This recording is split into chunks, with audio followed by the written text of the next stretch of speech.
coming up. Uh-oh, here we go. Every second counts when a violent storm strikes Tulsa, Oklahoma. Oh my goodness. Nobody was talking about the potential of a tornado. Then, a devastating forest fire has first responders jumping in to save everyone and everything they can. It was intense, a lot of fire activity, just bumping and running from structure to structure.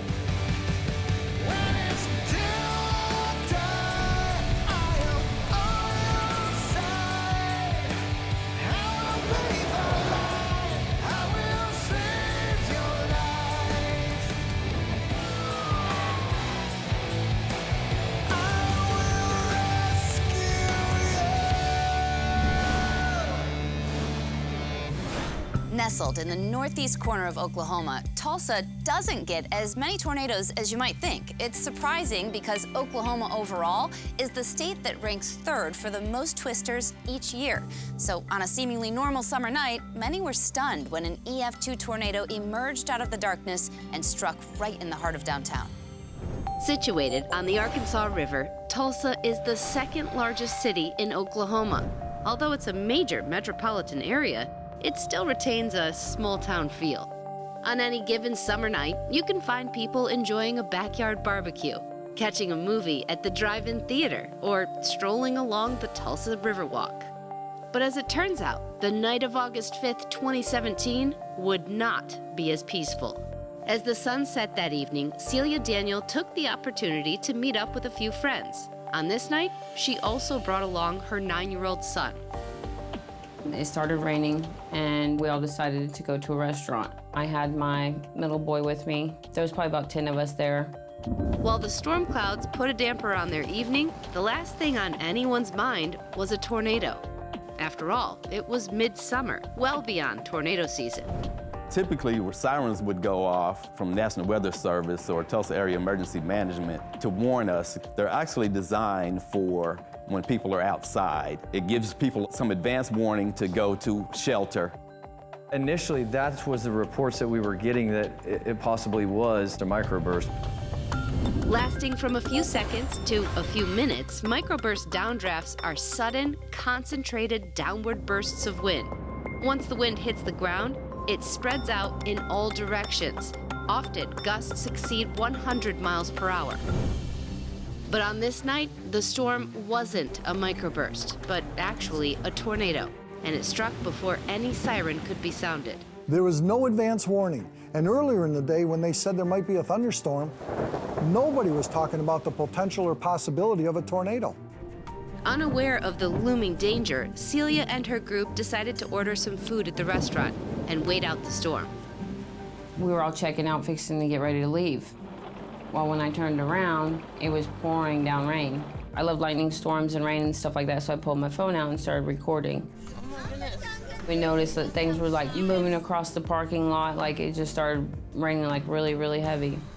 Oh my goodness. A few moments later, Celia captured cell phone footage of a nearby transformer bursting. Everyone just kind of just starts to run. I grabbed my son and wrapped my body around him, and then you couldn't see nothing. Everything just went pitch black. The tornado smashed through the walls of the restaurant where Celia and her son were sitting at their booth.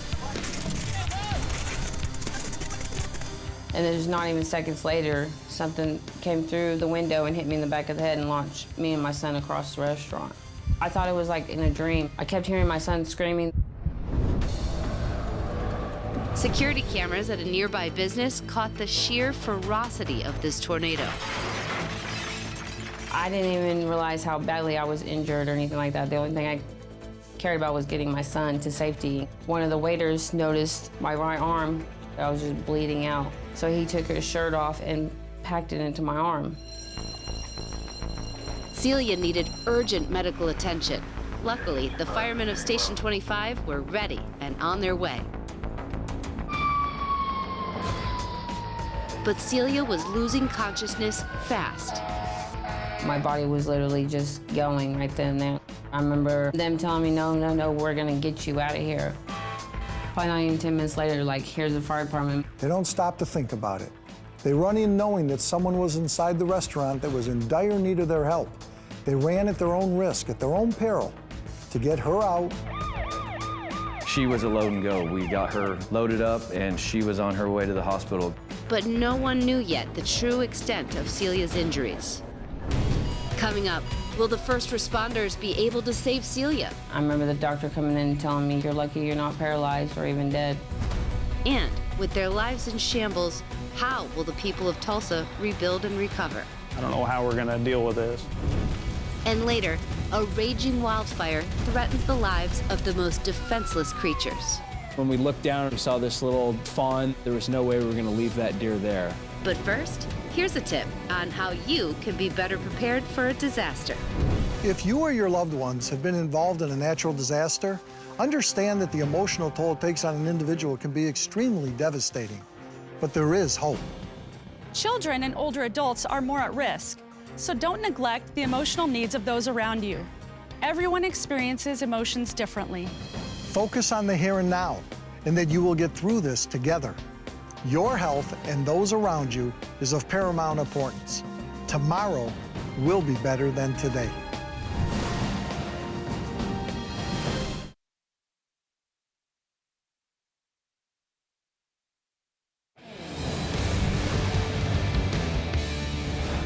In the early morning hours of August 6, 2017, a tornado blasted through Tulsa, Oklahoma. The tornado spun up so quickly, there was no time to alert the city that the line of storms had turned tornadic. Being in August, it was totally surprised. The National Weather Service wasn't reporting anything like that, so we didn't get any kind of warnings. But Celia Daniel had been in a late-night restaurant when the roof collapsed on her. She was quickly rushed to the hospital. I think that total spent like 15 hours in surgery. I remember the doctor coming in and telling me, "You're lucky you're not paralyzed or even dead." Once the immediate danger had passed, folks in Tulsa were discovering just how much damage the tornado had done. Like Jared Joseph, who was on vacation when he got word of the devastation. He soon learned his family's business was one of the hardest hit. We saw one of the local news guys was talking about the storm and there's some damage here, and then I heard my uncle's voice in the background. I could hear him say, "That's my building right there." And that's when I went, oh boy. When Jared arrived the next morning, he saw what that tornado had done to his warehouse. It didn't look that bad at first glance, but then we walked inside and saw that the roof was pretty much completely gone. We knew at that point, this is going to be a big loss, and I don't know how we're going to deal with this. Not only was the building destroyed, but the trees out front had been uprooted, and they held a special meaning to the family business. When the family bought the building, that's one of the first things they did was plant trees in the front yard. My uncle planted them. He had watched this place grow with those trees, so he was pretty upset to see them go. Jared knew he needed help to rebuild. I saw across the street Belfour working, so I went over there and grabbed a guy with a Belfour shirt and said, "I need you to come talk to me because we need help." It wasn't very long after that the cleanup process started. While our sponsor Belfour focused on the task of reconstruction, Jared needed to get his business up and running. We found a place, we called it the bunker. It was about a 25-foot by maybe 14-foot wide building. We put fold-out tables, put computers on them, got a server up and running. And we were back in business, and they were all literally working elbow to elbow. After several months of construction, Jared's business was back and better than ever. One of the other cool things we were able to do as part of the reconstruction project here, we were able to bring the buildings up to current code. Some of that included putting wheelchair accessible, so we added ramps to both buildings that were not there before. And there was one final touch to make this project complete. As the business grew and flourished, so too did these trees out front, representing the growth within the walls of this business. And to have lost them during that tornado, it was heartfelt. Oh, absolutely. And to have these trees show up again today and get replanted where they belong, to know that they're going to continue to grow well into the future. In the months after the tornado, Celia Daniel also faced a long road to recovery. I had to literally sit up for 3 months. Couldn't bend my legs, nothing like that. Couldn't even move. Despite many difficulties, things are looking up for Celia and her family. You can either choose to let it knock you down, or you can just keep just trying no matter what, and no matter how hard it is, you just put a smile on your face and keep trying. Now Celia has the chance to personally thank the men who saved her life. Celia, right? Yes, yes. It's good to meet you. Were you one of the firefighters? Yes. Me and Travis were the ones that you initially saw first that opened the door. I owe you guys everything. Like, I wouldn't be here today and be here for my boys if it wasn't for you guys. My son did this for you guys, and then he signed this. Okay. And I just want to let you know how much I appreciate you for saving me and my mom. Well, that's great. I'll tell him thank you very much. I've been wanting to see him for a long time now and shake their hand and tell them how good of a job they did. It was very good to meet you. It was nice meeting you too.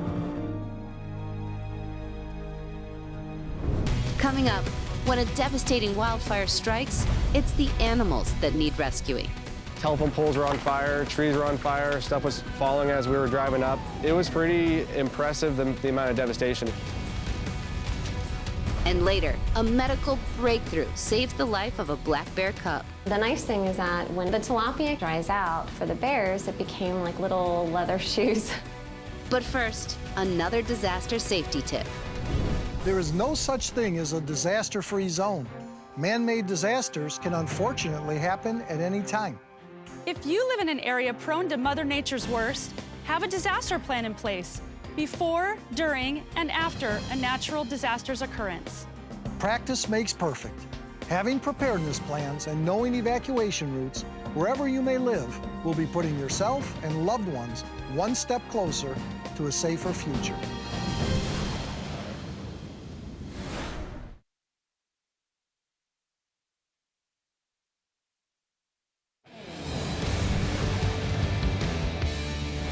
Redding, a city cradled within the rugged mountains of Northern California, offers unparalleled views of the outdoors. But one summer night, one small spark sent everything up in flames. It became the ultimate battle between first responders and Mother Nature. A few brave men, though, came out on top when they decided to lend a helping hand to a few wild animals. The city of Redding, in Northern California, is a sleepy community nestled against the foothills of the Sierra Nevada. This majestic mountain range offers so many activities, like hiking, camping, and fishing on nearby Whiskeytown Lake.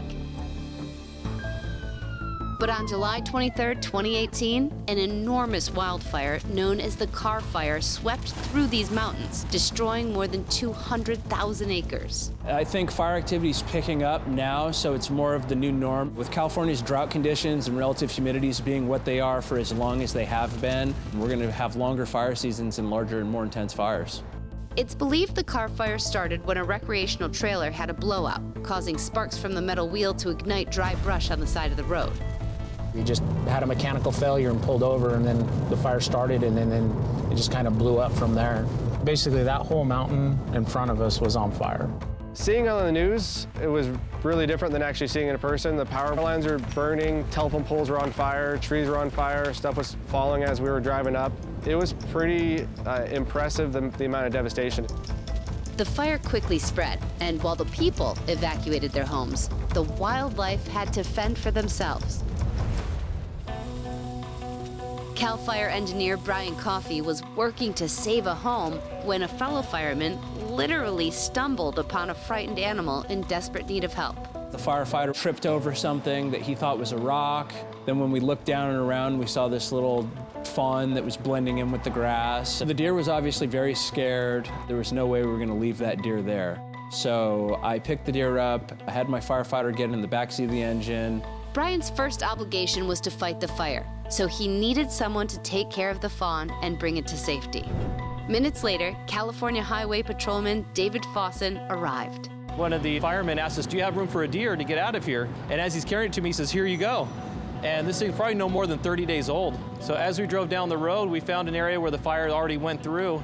I actually got out of the car and put the deer down thinking it would just run away from us. But as I set the deer down, it started pacing around me and it wasn't running away. While Sergeant Fawson needed to figure out what to do with the fawn, Jeffrey Stoddard received a call about another animal in distress. We just had a report about a bear that was injured, possibly burned. We had a general area of location where it was supposed to be, but wildlife moves. We pretty much conducted a small search of this area, and then the bear was actually found right down there next to the creek. She's a really petite, small bear, so she could have been with her mom this year and separated during the fire, or she could have just started being out on her own. Her paws were extremely burnt. We decided that she wasn't going to make it on her own, left to her own devices. Coming up, some surprising solutions to save these wild animals. We had heard that they were trying tilapia down in Brazil for people, and I thought, well, could we do something similar for animals? But first, another disaster safety tip. While drought, heat, and wind may create the perfect conditions for a wildfire, sadly, the most common wildfire cause is human action. Campfires, overheated machinery, fireworks, or even down power lines are all leading causes of wildfire catastrophes, which in most cases could have been prevented. So be safe and use common sense when living, working, or visiting a wildfire-prone area. Carelessness is no excuse for the damage caused by wildfires.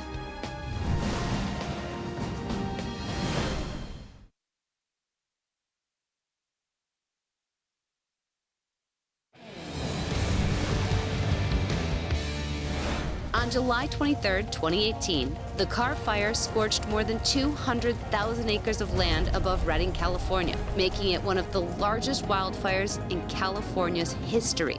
Through the heroic efforts of first responders, many lives were saved, including a number of frightened and injured animals.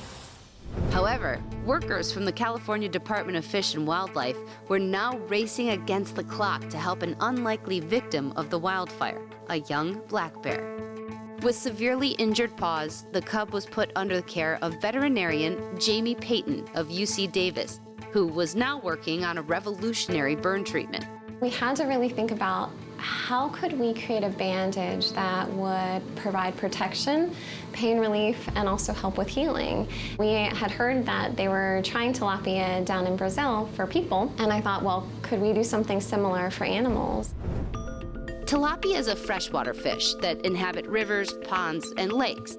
Their thick, resilient skin contains high levels of collagen, which promotes healing, making it an ideal natural bandage. The nice thing is that when it actually dries out for the bears, it became like little shoes, like little leather shoes. Jamie and her team had their work cut out for them. This was their first time ever using this treatment on a wounded bear. So after we clean those wounds and make sure they're nice and clean, we went ahead and put a pain salve. After that, then we go ahead and put the tilapia on. And how we do that is pretty much lay it on the areas that are injured, and then we suture it to healthy skin.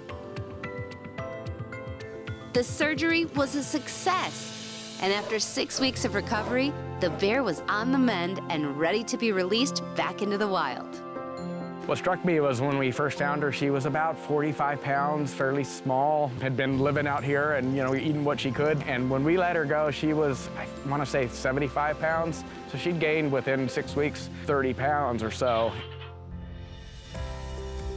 When she came out of the cage, I'm like, that's a different bear. It's exciting to know that an animal that would normally have likely perished was now being released and out into habitat that was going to be really suitable for it. She did turn back once to say goodbye. I'm saying that, but really I think she was just done. She was like, I'm feeling better and I'm ready to go back to my home. That's looking better. That's why we love what we do, because they have such a spirit to survive. And that's something that inspires all of us. Following the fire, California Highway Patrolman David Fawson also found himself caring for an orphaned wild animal, a baby deer who was in need of help. When we found there was literally fire right next to the road where we were at. And the fire department was actively working fires in and around us as we were driving down the road. The baby deer was eventually transported to an animal sanctuary where she was named Kara after the Carr Fire. The fawn was cared for there until she could be released back into the wild. Fawson's heroic actions earned him an award of compassion, as well as a very special nickname from his colleagues. When I returned to work, I found at my desk that they posted a picture of me holding the fawn, and they changed my name to Sergeant Fawnson. It was very impressive to me to see the outreach of people throughout the country and the world of not just seeing an officer rescue a human life, but also to rescue animal life.